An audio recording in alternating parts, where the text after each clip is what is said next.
नाज़रीन इकराम, मुल्क की जो सूरत हाल है, जो हालात हैं, माशी तौर पर अच्छी खबर आई है कि हमने IMF से कर्ज़ा ले लिया है और कर्ज़ा लेने पे हम बहुत खुश हैं और समझते हैं कि शायद हमारे दरदर दूर हो जाएंगे, मसले तय हो जाएंगे।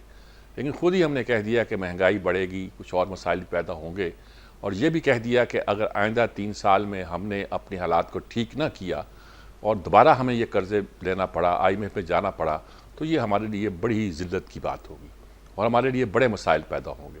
ये पूरी सूरत हाल है। दूसरी तरफ ये है कि सियासी सूरत हाल आपके सामने है। अदालत का फ़ैसला आया तो कई सवालात खड़े हो गए हैं। कोई कुछ कहता है, कोई कुछ कहता है, कोई कहता है कि आज तक अदालतों ने कभी ऐसे फ़ैसले दिए हैं कि फ़ैसले जो हैं कानून और आइन की बजाय आप कॉमन सेंस पर या मंतक पर या अकल पर मबनी हों। अगर कॉमन सेंस पर, अकल पर, मंतक पर मबनी फ़ैसले करना है तो इसके लिए किसी सुप्रीम कोर्ट के जज के पास जाने की क्या ज़रूरत है? मिसाल के तौर पर मेरे पास आ जाइएगा। ये काम तो मैं भी बहुत अच्छी तरह कर सकता हूँ और इस मुल्क में मुझसे बहुत अच्छी तरह करने वाले लोग बहुत मौजूद हैं। हमारे आज इस प्रोग्राम में कुछ लोग मौजूद होंगे, वो भी आपको इस तरह के तज़किया करके दिखा देंगे। तो उस पर भी एक अजीब सूरत हाल पैदा हुई है। कुछ लोग कहते हैं कि मुल्क टकराव की तरफ जा रहा है, कुछ कहते हैं, कुछ कहते हैं। बहरहाल ये सारी सूरत हाल है जिस पर हम गुफ्तगू करेंगे। यहाँ स्टूडियो में मेरे साथ आज ज़हीम कादी साहब हैं जी, बहुत दिनों के बाद दस्तयाब हुए हैं, इनसे बात करते हैं। और हमारे सलमान आबद साहब हैं, इनको जब ज़हमत देते हैं ये आ जाते हैं। और वैसे हमारे साथ लाइन पर सेनेटर ताज हैदर साहब और राना आतिफ साहब तहरीक इंसाफ के और वो पीपल्स पार्टी के, ये भी मौजूद हैं। इनसे भी बात करेंगे, इनकी भी राय लेंगे। पहले मैं ज़हीम कादी साहब से पूछता हूँ, मुझे छेड़ता हूँ कि ज़हीम कादी साहब कहाँ थे आप? अवाम पाकिस्तान पार्टी आपकी, आप कहाँ थे आज? देखिए, मैं तो बिल्कुल आप तो हज़रत मेरे बुज़ुर्गों में से हैं और आप मेरे अतालीक हैं। अर्ज़ ये है कि मैं तो बड़ी सिंपल फिनोमेना का आदमी हूँ। ज़हनी हमांगी नहीं थी, इसलिए इन तमाम पॉलिटिकल पार्टीज़ ने, मैं ये समझता हूँ कि ना तो जमहूरियत के लिए, ना इस मुल्क की आवाम के लिए, ना गरीबों के लिए कुछ किया। और आज हम इस नहज पे पड़े हैं कि जिस तरह आपने IMF के कर्जे का जिक्र किया कि उस पर शादियाने बजाए जा रहे हैं कि हमने बहुत बड़ा कोई तीर मार लिया, जबकि मैं ये समझता हूँ कि ये कर्जा भी काउंटर प्रोडक्टिव हो जाएगा और डाउन द ड्रेन चला जाएगा। क्योंकि जिस मुल्क में पॉलिटिकल स्टेबिलिटी ना हो, वहाँ पे इकोनॉमिक स्टेबिलिटी, क्योंकि पॉलिटिकल स्टेबिलिटी दुनिया का सबसे बड़ा मैक्रो इकोनॉमिक इंडिकेटर है। जब पॉलिटिकल स्टेबिलिटी नहीं होगी तो इवेंचुअली वो पैसे जो हासिल किए जाएंगे और वो भी डाउन द ड्रेन चले जाएंगे और उनकी एप्लीकेशन और जो तरसील है गरीब आवाम तक वो नहीं पहुंच पाएगी और ना तो आप उससे कोई ऐसा काम कर पाएंगे। और आपने इन पैसों को कहीं इन्वेस्ट तो करना नहीं, आपने इनको सिर्फ कर्जे वापस करने, लोगों को तनख्वाहें देने, अपने 2400 अरब रुपए के हुकूमती अल्लल्लाह में और अपने 1400 अरब के PSDP में लगाने की कोशिश करनी है। तो eventually this would be another burden. नहीं तो आपकी जो नई पार्टी आपने बनाई है, आपके शायद खाकान अब्बासी और आप सब लोगों ने मिलकर अवाम पाकिस्तान पार्टी, तो आप लोगों का एजेंडा, आप क्या करते हैं सूरत हाल? एक तो मीर साहब, हमने कोई पार्टी बनाने की बात नहीं की, हम तो एक इदारा कायम करने चाह रहे हैं जो हमारे लिए नहीं है। हमारा मतमे नज़र फिलफौर किसी तरह इक़्तिदार में आना या किसी की मदद से, जिस तरह ये बाकी तीनों पॉलिटिकल पार्टीज़ का ज़हूर हुआ है पाकिस्तान में, या चारों पॉलिटिकल पार्टीज़ का, एक तो खैर जिसमें एक में आप भी रह चुके हैं। नहीं, मैं अर्ज कर रहा हूँ उस पर, मैं बिल्कुल रह चुका हूँ और उस गलती को मैंने 6 साल घर बैठ के भुगता है। मैं तो घर से नहीं निकला ना, शर्म से 6 साल मैंने कोई सियासी जमात ज्वाइन नहीं की क्योंकि मेरी हम मांगी नहीं थी। अर्ज ये है कि जब आप इस नहज पे चले जाते हैं कि आप मुल्की मामलात पर अपने इक़्तिदार को, अपने निज़ाम को तरजीह देने लग जाते हैं और तमाम तर अपनी इनकॉम्पिटेंस, करप्शन, डिसऑनेस्टी इन तीनों पॉलिटिकल पार्टीज़ की वाज़ेह तौर पर रही। ना होती तो 75 बरस में कर्जा जो है वो 44,000 अरब पे तो ना जाता ना। तो कहीं ना कहीं तो गलती हुई है। आपने हमेशा अपनी गलतियां जो है वो डाली हैं इस मुल्क की इस्टेब्लिशमेंट पर, अपनी इनकॉम्पिटेंस, करप्शन, डिसऑनेस्टी, और आपने हमेशा एलिबाई लिया है और आपने हमेशा सहारा लिया है। हमने तो ये एक इदारा कायम किया है मीर साहब, जिसमें हमारा ओहदा, यानी कि अगर मैं या शाहिद खान अब्बासी साहब जो कि इस वक्त उस ऑर्गेनाइजिंग कमेटी के हेड हैं, वो भी 6 साल से ज़्यादा एक ओहदा नहीं रख सकते और he has to leave. So anybody who joins this party would have an advantage कि वो इवेंचुअली अगर 10-15 साल मेहनत करे, स्टिक करे, आइडियोलॉजिकली अपने नज़रिए के साथ कायम रहे, तो he can make up number 1, और वो नंबर 1 हो सकता है इस पार्टी का। यही कुछ चीज़ें हैं जो हमने इसमें ऐड की हैं, और मेरा ख्याल में बाकी पॉलिटिकल पार्टी से बहुत मुख्तलिफ है। 17 लोगों की कमेटी बनी, उसमें भी इलेक्शन हुआ और किसी ने अपने आप को पेश नहीं किया, प्रपोज किया लोगों ने। शाहिद साहब को एक साहब ने प्रपोज किया, एक साहब ने मुझ गरीब को प्रपोज कर दिया। मेरे 6 वोट लिए, शाहिद खान अब्बासी साहब ने 11 वोट लिए, 17 लोगों में से ये इलेक्शन हो गया। इसी तरह मिफ्ता साहब का वोट हुआ। सो कॉन्सेप्ट ये है कि अगर आपके अंदर जमहूरियत नहीं होगी, अगर आपके यहाँ अपने यहाँ कोई प्राइवेट लिमिटेड कंपनी होगी, खानदानियत होगी, एक खानदान का तसल्लुत होगा पार्टी पे, या किसी हीरोइज्म का तसल्लुत होगा 20-22-25। ठीक है, मैं दोबारा आपकी तरफ आता हूं। मैंने जानबूझ के पहले से आपको छेड़ा था ताकि बहस जरा खुल के सामने आ सके। ताज हैदर साहब, 2 सवाल खास तौर पर मैंने अर्ज किए थे। एक तो जो कर्जा मिला है हमें, उस पर हम जश्न मना रहे हैं, खुशियां मना रहे हैं। दूसरा, अदालतों ने जो सूरत पैदा कर दी है, आप इस पर क्या हमारा बुनियादी मौक़िफ़ क्या बयान करते हैं इस वक्त, जिसको लेके हम आगे बढ़े? ज़हीम कादिर साहब, तो मैंने छेड़छाड़ इसलिए की थी ताकि ज़रा थोड़ी सी गर्मा गर्मी बीच में रहती रहे। ये हमारे बजट का सबसे बड़ा मसला जो है वो कर्जों की अदायगी है। तकरीबन आधा बजट उसके अंदर जाता है और फिर कुछ बचता ही नहीं है दूसरे अखराजात के लिए। तो अगर सबसे बड़ा मसला कर्जे हैं तो फिर कर्जे के लेने के ऊपर खुशियां मनाना मेरे ख्याल से खुश नहीं, ये मुनासिब नहीं है। दूसरे ये कि ये अगर समझिए बजटरी सपोर्ट के लिए कर्जे लिए जा रहे हैं तो ये और ज्यादा जो है वो दुश्वारियां पैदा करेगा कि आपने पैसे लिए और खर्च कर दिए तनख्वाहों के अंदर और दूसरी चीजों के अंदर।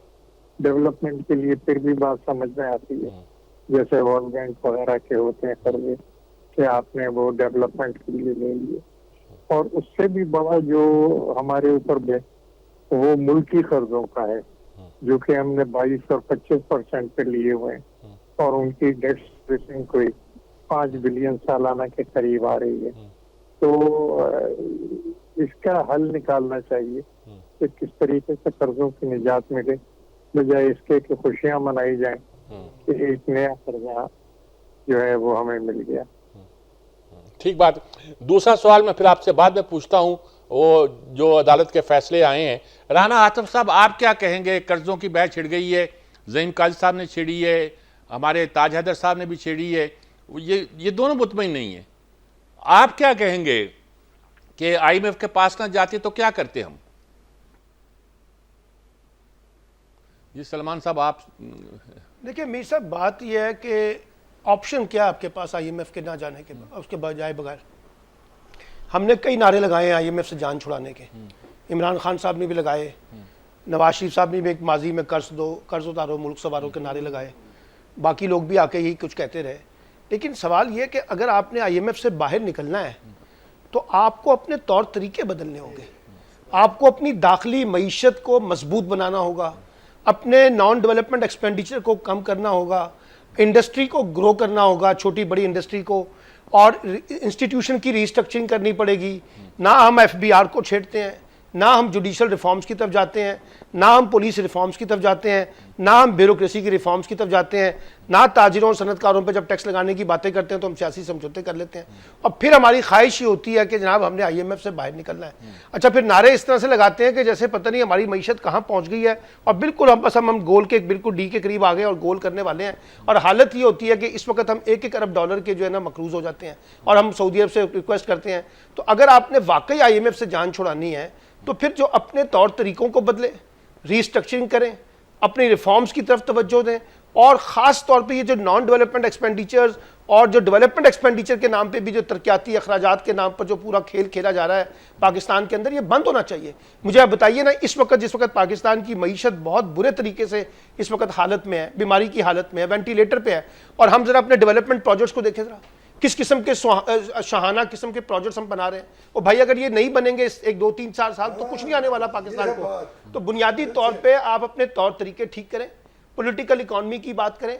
आम आदमी के ऊपर टैक्स लगा कर जो है ना आप मईशत को चलाने की कोशिश कर रहे हैं। तनख्वाहदार तबके को आपने कुचल दिया है, बिल्कुल कमजोर तबके को आपने कुचल दिया है। बिजली के नाम पर टैक्सेस आप इस तरह से लगा रहे हैं कि लोगों के लिए बिजली जलाना जो है वो अजीरन हो गया है। यानी उनकी आमदनी कम है 35-40 हज़ार रुपए, और 20-22 हज़ार के आपने उनको बिल भेज दिए बगैर AC के। नहीं, एक तो ये ड्राइवर है तनख्वाह उसकी 30,000, हमारे किसी दोस्त के ड्राइवर था, उसने कहा तनख्वाह मेरी 30,000 है ना। और बिल बिजली का आ गया 37,000। अच्छा, लेकिन इसमें एक और तजाद देखें, क्या आपको हुक्मरानों की जिंदगियों में कोई मसाइल नजर आ रहे हैं? क्या इस मुल्क की रूलिंग अलीट के अंदर कोई तब्दीली आई है?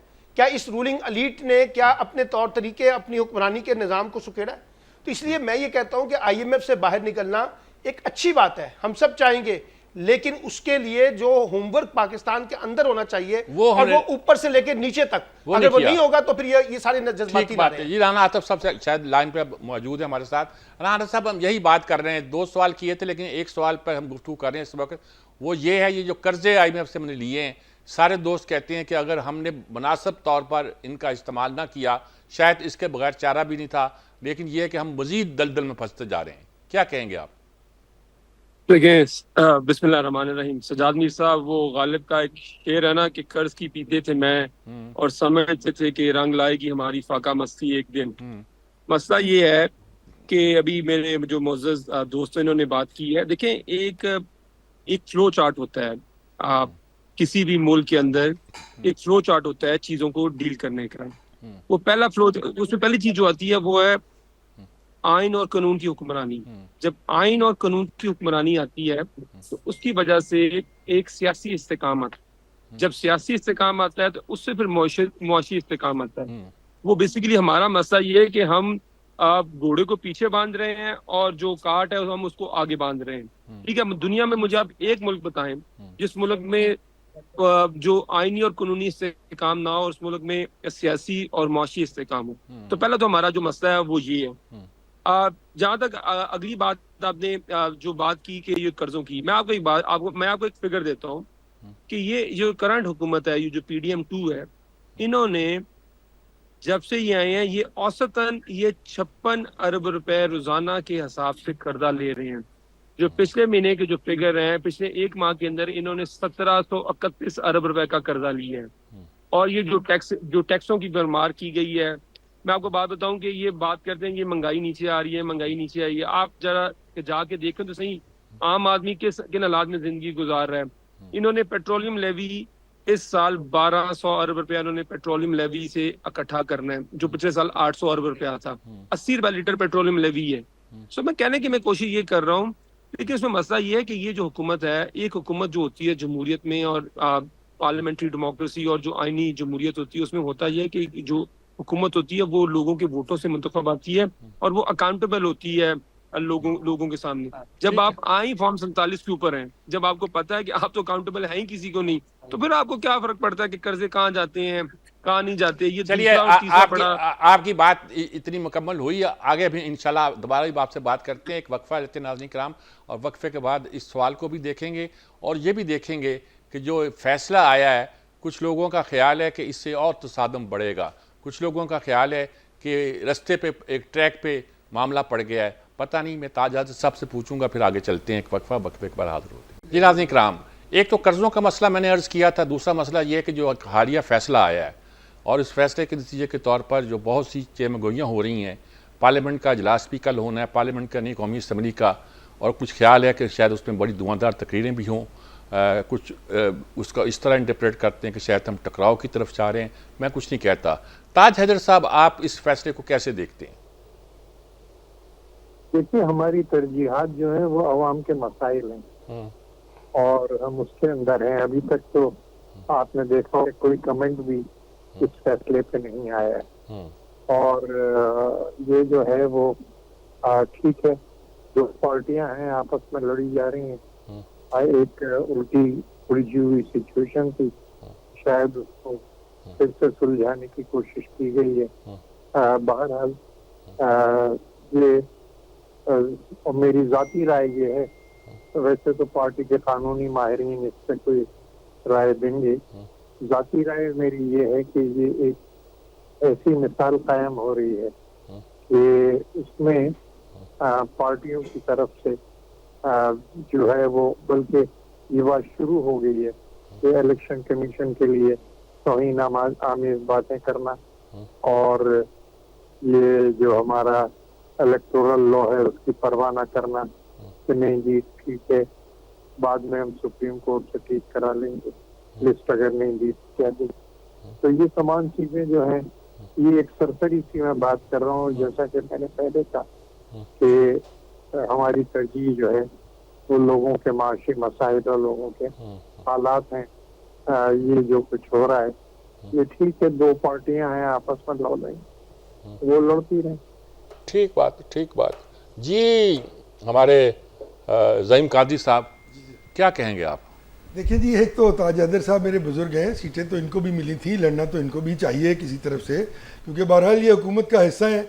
इनकी बड़ी समझ और बूझ और मैं से कहता हूँ सियासी फहम फरासत का भी राज है कि इन्होंने तमाम तर जो है वो आइनी ओहदे तो समेट लिए, लेकिन ये हुकूमत की इनकम्बेंसी के वजन के नीचे नहीं आ रहा। ये भी इनका पॉलिटिकल मूव है और बहुत ही अहसन कदम है इनके अपने लिए, क्योंकि ये ऑब्वियसली ये हुकूमत जो बनी है इसकी इनकम्बेंसी के अलावा तो है कुछ नहीं। वज़ीर आज़म साहब फरमाते हैं कि मैंने तो पैसे नहीं लिए, मैं तो तनख्वाह नहीं लेता। भाई खुदा का वास्ता आप तनख्वाह ले लीजिए, आपकी तनख्वाह लेने से कोई फ़र्क नहीं पड़ जाएगा, लेकिन वो 2400 अरब रुपया जो आपने निज़ाम को चलाने के लिए रख लिया उस पर कोई मेहरबानी फरमा दें। 1400 अरब का जो PSDP रख दे, बल सोन एंड सो फोर्थ। वो सलमान आबिद साहब ने इतनी खूबसूरत बातें की हैं। अर्ज़ ये है कि यहाँ प्रॉब्लम कहाँ है? अब देखें ना, एक सुप्रीम कोर्ट का फैसला आया, क्यों हुकूमत इसको तस्लीम नहीं कर रही इन लेटर इन स्पिरिट? क्या इदारों का टकराव किसी मुल्क या किसी रियासत के हक में होता है? तो द आंसर इज नो। यही वो चीज़ें हैं जो पॉलिटिकल स्टेबिलिटी की तरफ लेके जाते हैं। और अगर पीटीआई को मिल गई तो आप मुझे बताइए, पीटीआई को ना मिलती तो सुन्नी इत्तेहाद कौंसिल को मिलती, किस कानून के तहत ये मिल सकती थी मुस्लिम लीग नून को और पीपल्स पार्टी को ये सीटें? कोई दूर का शायबा भी नहीं है। मजाक होता है इस मुल्क के साथ अगर ये सीटें उनको दे दी जाती। भाई अगर दे दी गई हैं तो आप तो तस्लीम कर लीजिए और उनको बिठा दीजिए असेंबलियों में। इससे आप कॉन्फिडेंस बिल्डिंग मैयर की, क्योंकि यहाँ मकसद हजरत लोगों के साथ नेशनल इश्यूज पर नेशनल कंसेंसस करना नहीं है, किसी का भी नहीं है। इन तीनों पॉलिटिकल पार्टीज का अपने अपने हिस्से का इक़्तिदार लेना है, इस मुल्क के वसाइल पर कब्जा करना है और उसको इस्तेमाल करना है। अगर नेशनल कंसेंसस की जरूरत हो तो हुकूमत का फर्ज होता है ना, दे शुड स्टेप फॉरवर्ड। उनको चाहिए ऐसे तरीके से इस फैसले को कबूल करें, कहें आइए पीटीआई ठीक है। और नंबर नहीं, 3 इश्यूज बहुत इंपॉर्टेंट है इसमें। एक नंबर 2, मेरी ये वाज़ेह तौर पर जो आईनी और कानूनी समझ है वो ये कह रही है कानून के तालिब इल्म की हैसियत से कि सेनेट का इलेक्शन जो इन वोटों पे हुआ उस पर भी एक सवालिया निशान है, सदर का इलेक्शन जो हुआ उस पर भी सवालिया निशान है। अभी जब ये KPK का सेनेट का इलेक्शन होगा उसकी इम्प्लीकेशन और होगी, तो केओस तो बढ़ेगा, लेकिन इस केओस को कंट्रोल किसने करना है? वो इन्हीं तीनों पॉलिटिकल पार्टीज का काम है, पीपल्स पार्टी का भी, अभी तो जिसको आप का भी और पीटीआई का भी। जिनको डी सीट करेंगे उनको तो आपने सुना ही नहीं है, वो भी एक मसला से पैदा होगा। बहरहाल मेरी राय नहीं है, मैं एक सवालात जो पैदा होंगे वो बयान कर रहा हूँ। राना आतम साहब, आप क्या कहेंगे इस सारी सूरत हाल पे? जी सजाद मीर साहब, आपने इब्तदाइया में एक बात की थी कि फैसला कॉमन सेंस पे नहीं होना चाहिए, आइन और कानून के मुताबिक होना चाहिए। देखें, आप ये फैसला कॉमन सेंस के ऊपर भी है और आइन और कानून के ऊपर भी है। देखें, आइन बड़ा वाज़ेह है मखसूस नशिस्तों के ऊपर। आइन ये कहता है कि ये जो मखसूस नशिस्तें हैं ये उस जमात को मिलेंगी, एक डायरेक्ट प्रपोर्शन में मिलेंगी जिस प्रपोर्शन से उस जमात ने जनरल इलेक्शन के अंदर अपनी जनरल नशिस्तें जीती हुई होंगी। आप मुझे बात बताएं कि जब आपने ये सारी प्रोसीडिंग देखी सुप्रीम कोर्ट की, सुप्रीम कोर्ट ने वाज़ेह तौर पे कहा कि इलेक्शन कमीशन ने अब छोड़ दें वो जो फैसला 13 जनवरी को जो फैसला हुआ उसको अब फिलहाल एक सेकंड के लिए अब छोड़ दें। उन्होंने कहा जो भी फैसला हुआ था उसमें PTI as a political party को तो हमने खत्म नहीं किया था, हमने सिर्फ बल्ले का निशान वापस दिया था। और आपको पता है कि इलेक्शन कमीशन ने हम सबको, जिनमें मैं भी शामिल हूँ, हम सबको जो हमारे 93-94 कैंडिडेट थे इंडिपेंडेंट कैंडिडेट, हमारा नोटिफिकेशन डिक्लेयर किया गया था। ठीक है, इसका मतलब है कि वहां से उन्होंने कहा कि पीटीआई की जो पार्लिमानी और पॉलिटिकल पार्टी की हैसियत थी वो तो एग्जिस्ट करती थी, और उसी बुनियाद के ऊपर हमने SIC क्यों ज्वाइन की थी कि वो इसी महाम, क्योंकि हमें तो इलेक्शन कमीशन ने आजाद उम्मीदवार डिक्लेयर कर दिया था और उनका तो PTI as a party exist नहीं करती, तो इसलिए हमने वो किया था। और इसी कानूनी नुक्ते को सुप्रीम कोर्ट ने भी 8 जजों ने अक्सरियती फैसला दिया और ये जो एक गलत इंटरप्रिटेशन थी सुप्रीम कोर्ट ने इसको करेक्ट किया। और मेरे ख्याल में ये बड़ा एक ऐसा कदम है, ये पाकिस्तान के अंदर इससे एक सियासी इस्तेकाम आना चाहिए। क्योंकि अगर जैसे ज़हीम कादरी साहब ने अभी कहा, ज़हीम कादरी साहब ने कहा कि ये तो बड़ी नाइंसाफी होती है अगर ये नशिस्तें उन जमातों को चली जाती हैं जिन जमातों ने ये सीटें जीती भी नहीं है, ये तो आउट ऑफ प्रपोर्शन हो जाता है। देखिए ना, अगर मिसाल के तौर पर अगर अगर पीटीआई सारी की सारी नशिस्तें जीत जाती है, मैं एक हाइपोथेटिकल सिनेरियो बात कर रहा हूँ, तो क्या फिर भी ये नशिस्तें बाकी जमातों में चली जाती? नहीं हो सकता था ऐसे। तो मेरे ख्याल में तो ये बड़ा एक ऐसा कदम है ठीक सुप्रीम ठीक, आप कोर्ट कहते का। हैं कि ऐसन कदम, ऐसन फैसला है कि सलमान आबद साहब ये बड़ी अच्छी बात कह रहे हैं कि जिन्होंने जीती नहीं है सीटें उनको आप दे रहे हैं। ये कहते हैं कि कुछ लोग ये कह रहे हैं जिन्होंने मांगी नहीं है आपने उनको दे दी है। ऐसे ही मैं आपसे पूछ रहा मीर हूँ। साहब देखें, एक तो पाकिस्तान का अलमिया ये है कि जिस जमात के और जिस फरीक के हक में फैसला है वो एक और तरीके से तशरीह करता है, और जिसके खिलाफ आ जाए वो एक और तरीके से तशरीह करता है। लेकिन ज़हीम कादरी ने एक बुनियादी नुक्ता उठाया कि हुकूमत एक ज़रा डिफरेंट चीज़ होती है पॉलिटिकल पार्टी से हट के। उसकी तशरीह जो है वो इदारों के साथ और इदारों की बालादस्ती के साथ जुड़ी होती है। और ये मैं आपको वजाहत कर दूं कि 13 के 13 जजेस ने, ये जो 13 का पैनल था, इन 13 के 13 जजेस ने इलेक्शन कमीशन के फैसले को कालिदम करार दिया है। यानी तरीकाकार बदला है बाकी 5 जजों का, लेकिन उन्होंने ये कहा है कि इलेक्शन कमीशन ने जो फैसला किया है वो दुरुस्त फैसला नहीं था। सब ने ये लिखा है। अब 13 लोग ये कह रहे हैं कि इलेक्शन कमीशन का जो मखसूस नशिस्तों को बांटने का तरीकाकार था वो ठीक नहीं था। तो इसका मतलब है ये तो मुत्तफिका फैसला भी है, एक बात। दूसरी बात यह है कि देखिए असूल, देखिए मैं तो कोई लीगल ग्राउंड में बात नहीं कर रहा, मैं पॉलिटिकल ग्राउंड में बात कर रहा हूं। लोगों ने पीटीआई को वोट दिए, लोगों ने देखा है कि इमरान खान का कैंडिडेट कौन है, तो वोट किसको पड़ा है? पीटीआई को। फिर इलेक्शन कमीशन का इसके अंदर इतनी एम्बिग्विटी है, एक तरफ कुछ कहते हैं एक तरफ कुछ कहते हैं। और उनके वकील ने सुप्रीम कोर्ट में इतराफ किया कि मैं इतराफ करता हूं कि मैं जजिस को जो है कायल नहीं कर सका, उनको अपनी बात नहीं समझा सका, उन्होंने इतराफ किया। तो इसलिए अब इस फैसले को हुकूमत ने तो देखिए उस पर सियासत करनी है, क्योंकि वो जमात ये कहेगी कि जनाब ये फैसला गलत हुआ है। आप क्या समझते हैं कि कुछ तसादम होगा? कुछ लोगों का ख्याल है कि अगर आपने ज़हीम कादरी, मैं ये नहीं कहता कि ताकतों के दरमियान टकराव होगा, मैं तो ये कह रहा हूं अगर आपने इस फैसले पे अमल दरामद ना किया तो फिर आप सुप्रीम कोर्ट का और हुकूमत का और पार्लियामेंट के दरमियान एक टकराव पैदा कर रहे हैं और खुद पैदा कर रहे हैं, आप प्रोवोक कर रहे हैं इसको। अगर आप तस्लीम अब इस पे लोग सवाल करते हैं कि ना अदालतों की जो इंतखाब का तरीक़ेकार है उसको आईनी तौर पर असर नौ गौर करना चाहिए ना। किसने मना किया है? पार्लियामेंट को कोई रोकता है? पार्लियामेंट के पास ये पूरे इख्तियारात होते हैं ना, लेकिन आप तो अपनी मर्जी के जजेस लगाते हैं। आपको पता नहीं आजम नजीर तारड़ साहब ने क्या कहा था कि हमने तो जज कोई और लगाना था, फिर शहबाज शरीफ का मुझे फोन आ गया, उनको किसी ने फोन किया कि जनाब फलां जज को हमने सुप्रीम कोर्ट में लगाना है। यहाँ तो हुक्मरान तबका अपनी मर्जी के जजेस लगाता है सर। तो इसलिए ये भी समझने की कोशिश करें। और तीसरी बात देखिए, बात यह है कि अब आप मिसाल के तौर पर इस सिचुएशन के अंदर जो है आप एक महाजराई को क्रिएट करना चाहते हैं तो कीजिए, इनवाइट कीजिए और आप कीजिए, आप प्रोवोक कीजिए, उसमें कोई मसला नहीं। लेकिन इसका नुकसान किसको होगा? रियासत पाकिस्तान को होगा, हुकूमत को भी होगा, सियासत को भी होगा, जमहूरियत को भी होगा, आइन को भी होगा, कानून को भी होगा। और अब अदालतों को आपने अपने खिलाफ करना शुरू कर दिया। अब ये बताइए 6 प्रेस कॉन्फ्रेंस कल हुई है जजों के खिलाफ, और जो जबान इस्तेमाल की जा रही है, क्या मतलब? इससे हम क्या साबित करना चाहते हैं?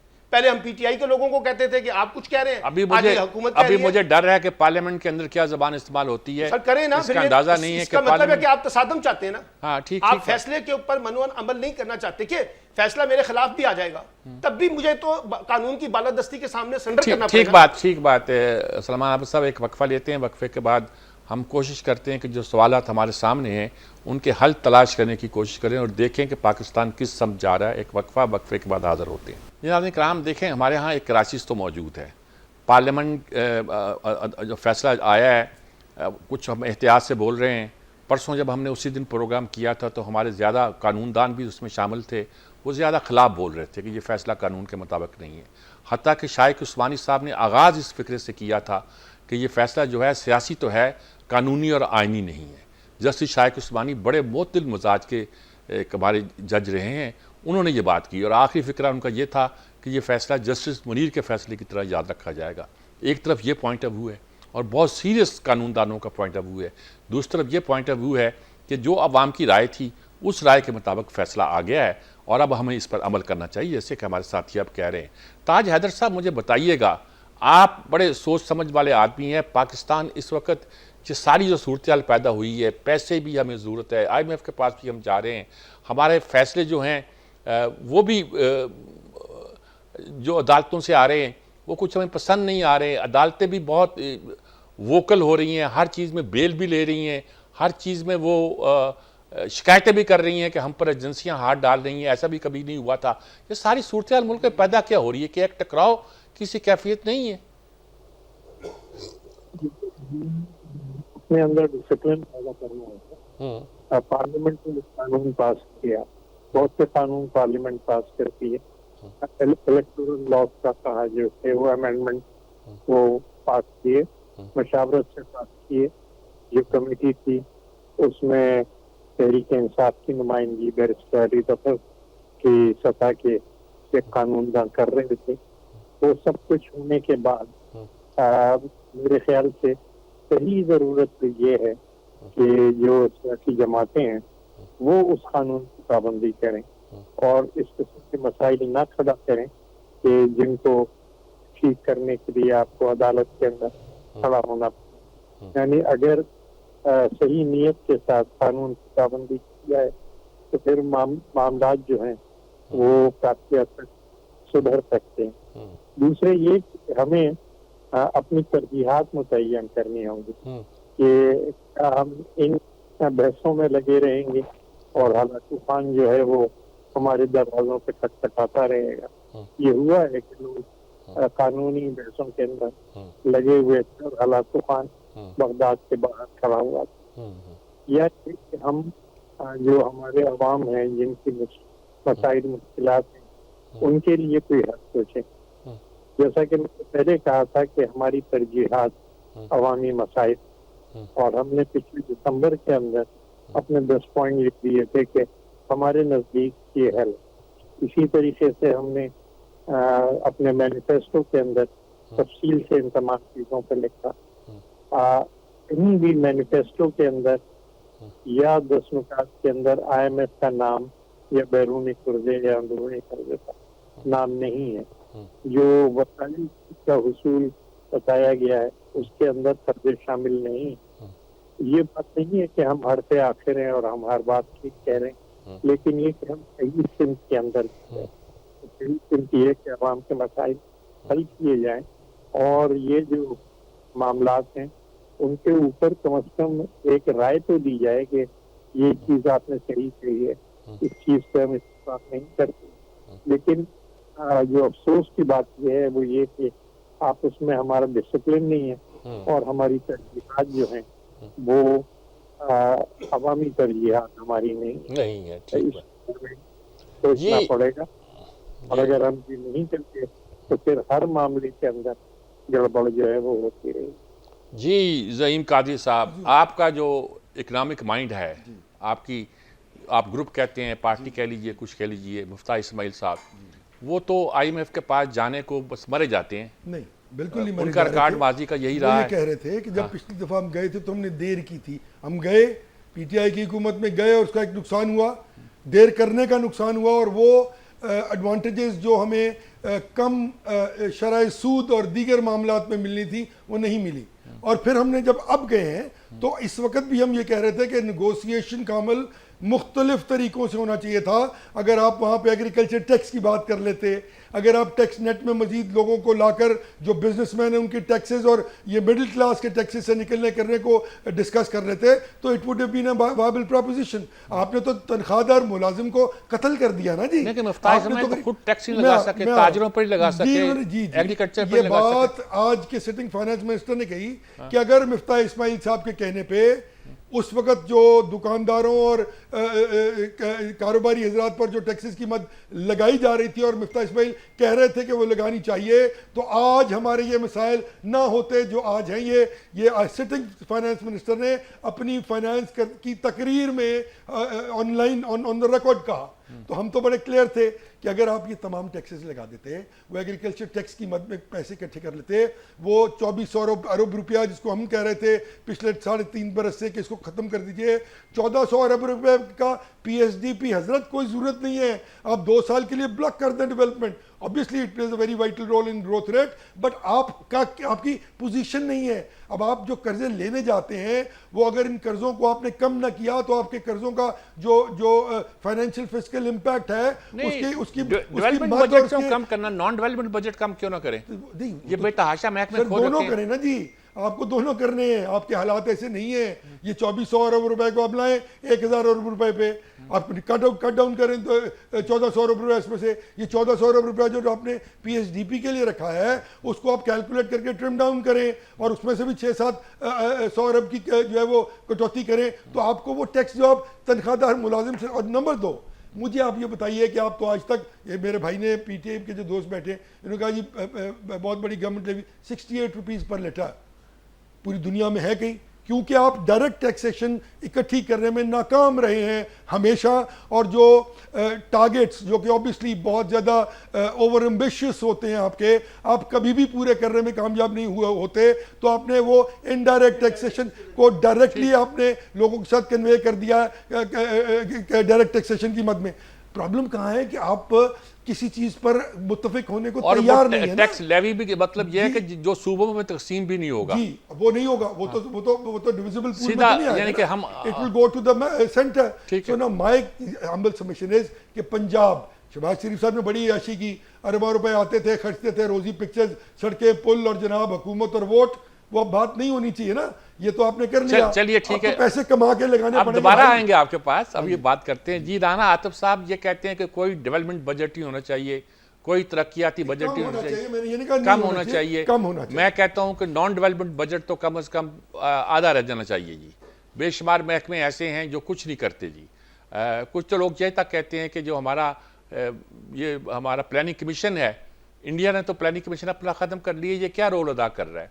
मैं ये नहीं कहता, मैं क्योंकि बाजी में इस अदारे ने बहुत काम किया है। क्या आप क्या समझते हैं, हुकूमत भी ये चाहती है कि 5 महकमे तो इस महीने के आखिर तक ख़त्म कर दिए जाएं और उनके जो झेली अदारे हैं वो भी बंद कर दिए जाएं और चंद और 2-4 महीनों के अंदर कुछ और भी ट्रिम डाउन किया जाए, कुछ फ़र्क पड़ सकता है? आप देखें माजर के साथ ये जो कॉस्मेटिक चेंजेस हैं और ये जो गिमिक्स है ना, इससे बदकिस्मती से दुनिया में कोई मुल्क प्रोग्रेस नहीं करता कि हमने 5 वजारतें खत्म कर दी, 4 वजारतें खत्म कर दी, ये फंक्शन नहीं करी।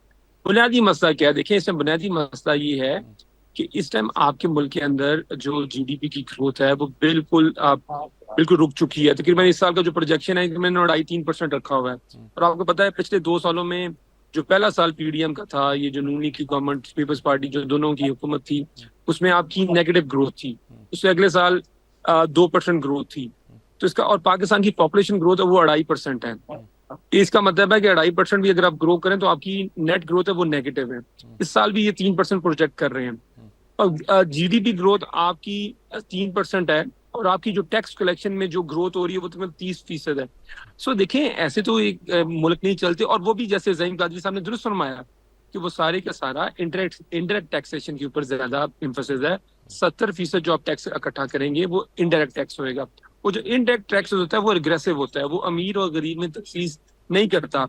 एक लैंड क्रूजर वाला भी अपनी गाड़ी में जब पेट्रोल डलवाएगा वो भी उतना ही पेट्रोल के पैसे पे करेगा जितना एक बेचारा मोटरसाइकिल वाला या एक गरीब आदमी वो पे करेगा। तो ये जो बजट है, ये तो IMF ने बजट बना के इनको दे दिया है। इसमें तो कोई पाकिस्तान की इकोनॉमी को देखा नहीं गया, और ये तो मेरा ख्याल हुकूमत ने कहा कि चलें जी हमारा 1 साल और गुजर जाएगा। और ये जैसे आपने शुरू में कहा, बड़ा आपने सही बात की, ये बड़े शादियाने बजाए जा रहे हैं कि हमने IMF से एक और डील ले ली, ठीक है, कि $8 बिलियन हमें IMF से और मिल जाएगा। उसके बाद हमें जो दूसरे अदारे हैं, मल्टीलैटरल हैं, वहां से भी हमें पैसे आने शुरू हो जाएंगे। सो इस तरह ये मुल्क नहीं चलता। आपको पाकिस्तान के अंदर स्ट्रक्चरल रिफॉर्म्स करने पड़ेंगे, इंक्लूसिव इकोनॉमी बनानी पड़ेगी, जहाँ पे आम आदमी के लिए भी आगे बढ़ने के मौके वो। लेकिन वो कब होएगा? कब वो तब होएगा, जैसे मैंने शुरू में इब्तिदाई में कहा, जब आपके मुल्क में एक सियासी इस्तेकाम होएगा। और सियासी इस्तेकाम तब होएगा जब मुल्क आइन और कानून पे चलेगा। बदकिस्मती से हम ये देख रहे हैं कि ऐसी तो कोई चीज हमारे सामने नजर ही नहीं आ रही। हुकूमत का कोई वो नहीं है। देखिए, मैं बताऊं आपको, मैं आखिरी बात, इनका एक ही काम है कि अपने ओपोनेंट्स के ऊपर पर्चे के ऊपर पर्चे किए जाएं। आपको पता है कि हमारे पाकिस्तान तरीके इंसाफ के ज्यादातर लोगों के ऊपर 40-40, 50-50 FIRs हैं, ठीक है। और मुझे बताएं कि आपने पार्लियामेंट आपने अकेलों ने चलानी है, आपके पास 20 सीटें हैं, पीपल्स पार्टी के साथ मिलकर आपने एक हुकूमत बनाई हुई है, बाकी तो फॉर्म 47 वाले हैं सारे, ठीक है। तो इतनी वीक जो हुकूमत होती है, बदकिस्मती से वो मुल्क नहीं चला सकती, और ना वो इकोनॉमी आपकी बात समझ आ गई। इतनी देर में ज़हीम कादरी साहब ऐसा फिक्रा कह रहे थे कि एक लास्ट कमेंट, आपकी हुकूमत भी यही करती रही है। सजाद मीर साहब, एक लास्ट कमेंट देखें, चलें उस पर हम किसी और दिन डिबेट कर लेंगे। हमारी हुकूमत ने क्या, हमारी क्या प्रोग्रेस थी। 2 सालों में 6% हमारी जीडीपी ग्रोथ थी। कोरोना उस दौर के अंदर था। आखिरी साल की है। हमने 42 माह के अंदर माजरत भाईजान, आप भाई हैं प्यारे, देखिए इस तरह करें, 24,000 अरब रुपए के बाद आप एक भी मेगा प्रोजेक्ट कंसीव नहीं कर पा रहे, कर सके मेरे भाई। और इकोनॉमी कहाँ थी? आपने ट्रेड टू जो ट्रेड डेफिसिट क्या हुआ, इस तरह ना करें ना, सबका कसूर है। अपना 30 सेकंड दे दें सर मुझे, सिर्फ 30 सेकंड दे दें, बस एहतराम। ले देखिए मैं आपकी राय का एहतराम करता हूँ। देखिए बात सुने, हमारे दौर के अंदर जब हम आए थे तो 20 अरब डॉलर का करंट अकाउंट डेफिसिट था जब इमरान खान ने हुकूमत संभाली थी। और जब नूनी की ने हुकूमत संभाली थी तब $2.5 बिलियन का करंट अकाउंट डेफिसिट था। हमें तकरीबन ये 10 गुना ज्यादा करंट अकाउंट डेफिसिट दे के गए थे। कितना पहली छोड़ बात देगा तो मैं ये आपको बता दीजिए। मैं आपको बता देता हूँ, हम छोड़ के गए थे $16 अरब का करंट अकाउंट डेफिसिट था। लेकिन अच्छा, मैं आपको एक और शुमार बात में बताऊं। मेरा ख्याल हम ना पढ़ें क्योंकि बड़े अदाद शुमार सिर्फ खतरनाक एक हैं। बात है, मैं आपको सजाद मीर साहब आखिरी कमेंट मैं कर दूं आपको। मैं देखें, इस टाइम पाकिस्तान एक सिचुएशन है, इसको कहते हैं पोली क्राइसिस, कि यहाँ पे एक क्राइसिस नहीं, यहाँ पे मल्टीपल क्राइसिस है। ठीक बात, इकोनॉमिक क्राइसिस है, पॉलिटिकल क्राइसिस है, कॉन्स्टिट्यूशनल एंड लीगल क्राइसिस मुल्क के अंदर है। तो इस तमाम के अंदर हमें एक बड़ा सोच पैदा करनी पड़ेगी कि हमने इस मुल्क की डायरेक्शन क्या सेट करनी है। ठीक बात, और हमारी ठीक। पार्टी के चेयरमैन इमरान खान बार बार कह चुके हैं कि जब तक आयन और कानून की हुक्मरानी नहीं होएगी तो ये सब एक सिर्फ, जैसे अंग्रेजी में कहते हैं, आपकी बात आगे, पार्टी की बात भी आगे, मुल्क प्रोग्रेस कर जाएगा। जी सलमान अहमद साहब, आप क्या कहेंगे? देखिए, अभी ताज हैदर साहब ने एक बात कही है और खुद एतराफ़ किया है कि हमारी तरजीहात ठीक नहीं है। अब सवाल ये है कि इस तरजीहात को किसने दुरुस्त करना है? कोई उस आसमान से आएगा? वो यही कहते हैं कि हम दूसरे बातों पे बात ही नहीं कर रहे। नहीं, तो जिम्मेदार कौन है? यही सियासी जमातें हैं ना। उसमें पीपल्स पार्टी भी है, उसमें PMLN भी है, उसमें PTI भी है, उसमें JUI भी है, उसमें ANP भी है, सारी सियासी जमातें हैं ना। किसने रास्ता रोका है पार्लियामेंट के अंदर सारी सियासी जमातों का कि आप तरजीहात ठीक ना करें, आप अपनी पॉलिटिकल करेक्शन ना करें, आप अपनी इकोनॉमिक करेक्शन ना करें, आप अपनी सिक्योरिटी की करेक्शन ना करें? वहां तो आप कागजों को फाड़ने के अलावा, स्पीकर के घेराव करने के अलावा कोई काम ही नहीं होता। यानी आप ये भी तो देखिए ना कि सियासतदानों ने और सियासी जमातों ने, चाहे वो हुकूमत में है और चाहे वो अपोजिशन में है, अगर आप अपनी तरजीहात को खुद तय नहीं कर रहे तो ये मातम किससे कर रहे हैं? आप मुझसे कर रहे हैं, मेरा काम तो नहीं है तरजीहात को तय करना। तो इसलिए सियासी जमातों के अंदर ये डायलॉग होना चाहिए कि हम अपनी सियासी तरजीहात का तयन जो है वो सियासी दुश्मनी की बुनियाद पे, सियासी इंतकाम की बुनियाद पे नहीं होगा। ये जो पोलराइज सोसाइटी है, जो तकसीम हो गई है, इसको अगर आपने जोड़ना है तो एक माहौल तो पैदा करें। यहाँ तो माहौल नहीं पैदा हो रहा। यहाँ तो एक लड़की सनम जावेद है, पूरी रियासत के ऊपर भारी हुई है। उसकी जितनी जमानतें होती हैं, अभी 2 मिनट पहले उनको फिर गिरफ्तार कर लिया गया है इस्लामाबाद से रिहाई के बाद। यानी इस तरह से अगर आपने रियासत के निज़ाम को चलाना है तो ये रियासत नहीं चलेगी, ये हुकूमत नहीं चलेगी, ये इदारे नहीं चलेंगे। मैं आपको बताऊं, ये सियासी इंतकाम से बाहर निकले, सियासी इन्वायरमेंट पैदा करें, माहौल पैदा करें, डायलॉग करें। डायलॉग करने के लिए कोई भी तैयार नहीं है। और जब डायलॉग करते हैं कागजी तरीके से और टीवी पे आके बातें करते हैं और साथ साथ 10-10 लोग छोड़ देते हैं प्रेस कॉन्फ्रेंस करने के लिए ताकि वो इश्तिहाल पैदा करें, और वहां फिर कहते हैं जी डायलॉग होना चाहिए। डायलॉग ऐसे नहीं होता।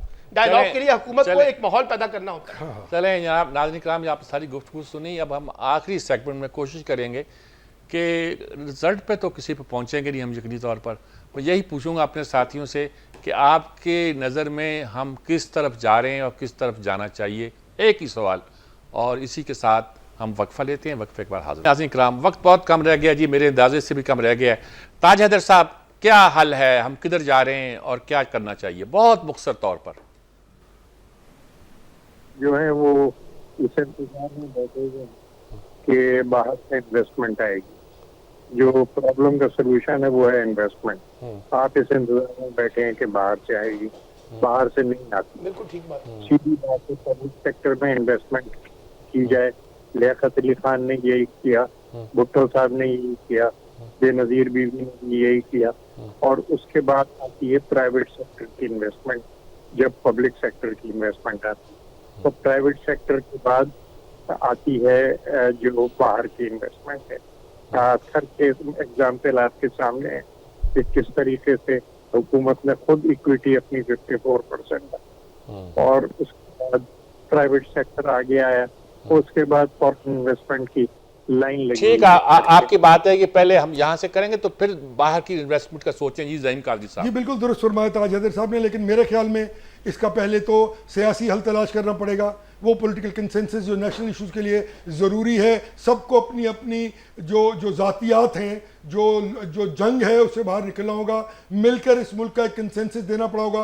भाई गाली देना बंद कीजिए तीनों एक दूसरे के बेडरूमों पर इल्ज़ामात लगाने बंद कीजिए, सियासी गुफ्तगू कीजिए, नेशनल इश्यूज़ पर नेशनल कंसेंसस की बात की जाए तो यकीनन इसका ट्रिकल डाउन इफेक्ट, इस इकोनॉमिक पॉलिटिकल स्टेबिलिटी का इम्पैक्ट जो है वो इकोनॉमिक स्टेबिलिटी पे जाएगा और अपने इन हाउस खर्चे जो है वो आपको कम नहीं, वो वाइप आउट करने पड़ेंगे फॉर एटलीस्ट 3 इयर्स। टैक्स के निजाम को बेहतर कीजिए, सब कुछ दुरुस्त हो जाएगा। जी राना आतिफ साहब। जी राना साहब, देखें बिल्कुल ये बात दुरुस्त बात है। देखें फॉरेन इन्वेस्टमेंट तब आएगी जब लोकल इन्वेस्टमेंट होगी। आपको पता है जो लार्ज स्केल मैन्युफैक्चरिंग है वो नेगेटिव ग्रोथ है, मुल्क में लोग इन्वेस्टमेंट नहीं कर रहे, तरीकी शरह सूद है, तरीकी महंगाई है, और आप देखें कि इन हालात के अंदर तो कोई इन्वेस्टमेंट नहीं हो सकती। तो मेरे ख्याल के अंदर हमें पाकिस्तान को जो कहते हैं ना, जब चीजें कॉम्प्लिकेटेड होती हैं तो go back to the basics. तो बेसिक्स यही है कि हम मुल्क को, मैं बार बार की बात कह रहा हूँ कि, और ये दुनिया की तारीख हमें यही बात समझाती है कि आप मुल्क को आईन और कानून के मुताबिक चलाएं, खुदा के वास्ते। आईन और कानून के मुताबिक चलाएंगे तो मुल्क आगे चलेगा, हमें कंसेंसस पैदा होगा, हम आगे बढ़ेंगे। जी सलमान आबद साहब। देखिए जी, इस वक्त के जो मौजूदा रूल्स ऑफ गेम्स है ना, इनको तब्दील किए बगैर आप आगे नहीं बढ़ सकेंगे। ये रवायती तरीके से, फरसूदा तरीके से ना तो यहाँ कोई रिकन्सिलेशन होनी है, ना यहाँ पॉलिटिक्स आगे ग्रो करेगी, ना इकॉनमी ग्रो करेगी। फिर हम एक उखाड़ पुछाड़ में रहेंगे और अफरा तफरी में रहेंगे। तो अगर आप अपने रूल्स ऑफ गेम्स को नए सिरे से तय कर लें, जिसमें रूल ऑफ लॉ, जिसमें कॉन्स्टिट्यूशन की बालादस्ती, डेमोक्रेटिक बालादस्ती और आम आदमी के मफादात को बुनियाद बनाकर जब आप अपने मामला को लेकर चलेंगे तो पाकिस्तान आगे। तो बात नाज़रीन करम, सारी गुफ्तगू सुनी आपने। शायद हम किसी नतीजे पर नहीं पहुंच सके, लेकिन इस नतीजे पर ज़रूर पहुंचे हैं कि जब तक हम अपना हाउस इन ऑर्डर नहीं करते, हमें किसी बेहतरी की तवक्को नहीं करना चाहिए। हाउस इन ऑर्डर करेंगे, यहीं से कुछ सरमाया मिलेगा, यहीं से लोग आगे बढ़ेंगे, हुकूमत कुछ करेगी, प्राइवेट सेक्टर कुछ करेगा, फिर बाज़ सरमायाकारी भी आएगी, और सरमायाकारी यकीनी तौर पर हमारी मईशत की जो बिगड़ती हुई सूरत है उसका एक हल है, और ऐसा हल है जो हमें बहुत आगे ले जा सकता है। इजाज़त चाहता हूँ। अल्लाह हाफिज़।